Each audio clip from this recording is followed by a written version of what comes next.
Saudações a todos, vamos retomar nosso modesto, básico e introdutório curso sobre a relatividade restrita ou relatividade especial de Einstein. Dando então continuidade, é preciso fazer a seguinte observação. Eu peço perdão, esqueci durante a última aula, me equivoquei aqui no cálculo da derivada. Quando nós aplicamos o operador de derivada em relação ao tempo sobre esta função, existe o expoente menos 1 sobre 2 que não pode ser ignorado, conforme estabelecido pela análise real, pelo cálculo diferencial, pelo cálculo integral. Esse menos 1 sobre 2 passa multiplicando aqui. Vamos tentar escrever aqui, então escreverei aqui como... Vamos tentar aqui escrever menos 1 sobre 2 e o C em algum lugar aqui, vamos deixar o C. Pronto, agora sim, melhor organizado. Então aqui nós temos igual a menos C dividido por 2. Agora sim, menos C dividido por 2, vamos verificar. Ótimo, ótimo. Então, corrigido, aqui, menos C dividido por 2 e menos 1 dividido por C2. Então, esse menos 1 pode ser retirado, menos 1 multiplicado com menos 1 é mais 1. Então, aqui, nós podemos retirar o menos 1 e escrever somente 1 dividido por C2. 1 dividido por C2. Ótimo. Então, dando prosseguimento,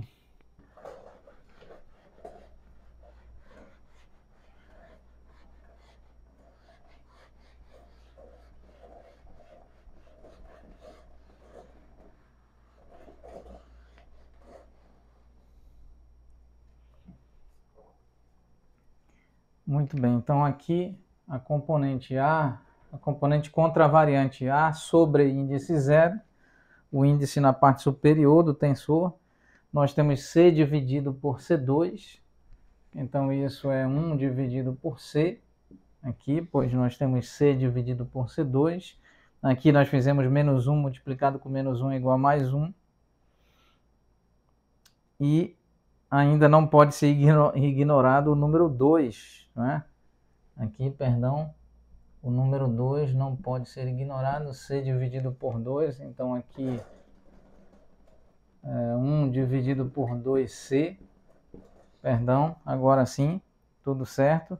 O expoente, aqui o termo 1 menos módulo elevado a 2 do vetor velocidade tridimensional dividido por C2, aqui com expoente menos 2.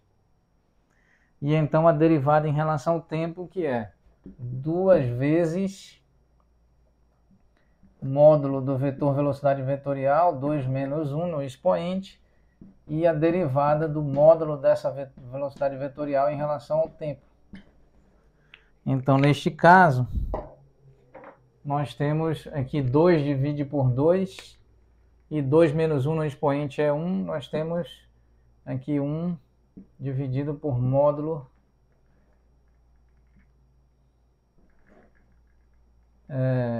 2 divide por 2, então nós temos módulo da velocidade vetorial em 3 dimensões, dividido por C, aqui 1 menos módulo elevado a 2 da velocidade tridimensional, dividido por C2, expoente menos 2, e a derivada do módulo do vetor velocidade em relação ao tempo. Como que nós podemos calcular? Aqui, conferindo as notas de aula.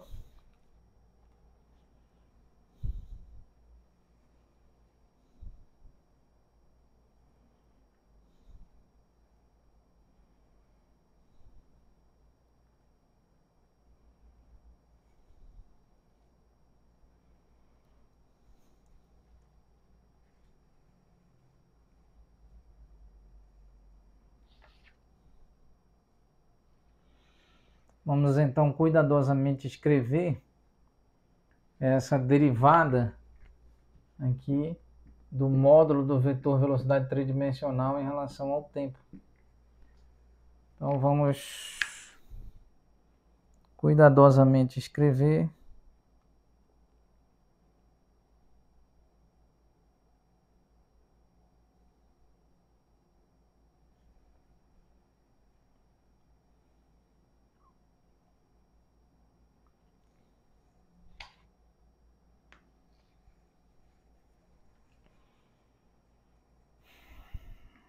Então, precisamos de mais espaço para calcular essa derivada. Vamos então construí-la aqui separadamente.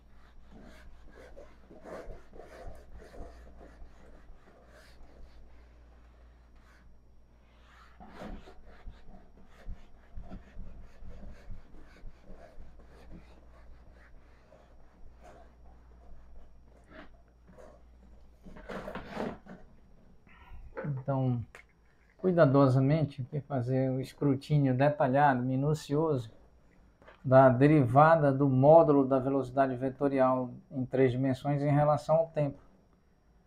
E antes de calcular essa derivada, nós já sabemos que esse módulo é igual à velocidade vetorial em 3 dimensões, produto escalar com a velocidade vetorial em 3 dimensões, expoente 1 sobre 2.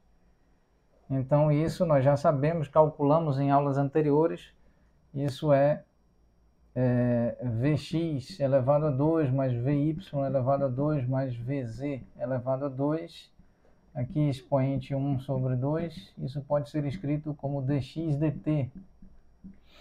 Dx dt elevado a expoente 2, dy dt elevado a expoente 2, toda a derivada, e dz dt elevado a expoente 2, aqui expoente menos expoente 1 sobre 2.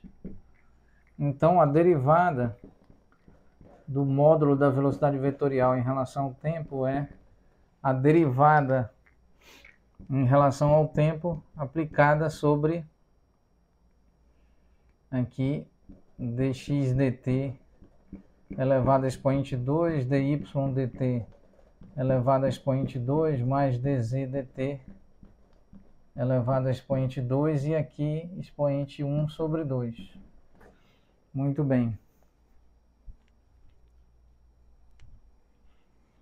Muito bem, vamos encerrar a aula neste ponto, reavaliar o espaço na superfície, sobre a superfície do quadro para nós tentarmos responder esse problema para então substituirmos aqui na derivada do módulo do vetor velocidade tridimensional em relação ao tempo, objetivando encontrar a componente zero, componente contravariante zero do tensor de ordem 1 representativo da aceleração no espaço-tempo de Minkowski de 4 dimensões. Muito obrigado a todos.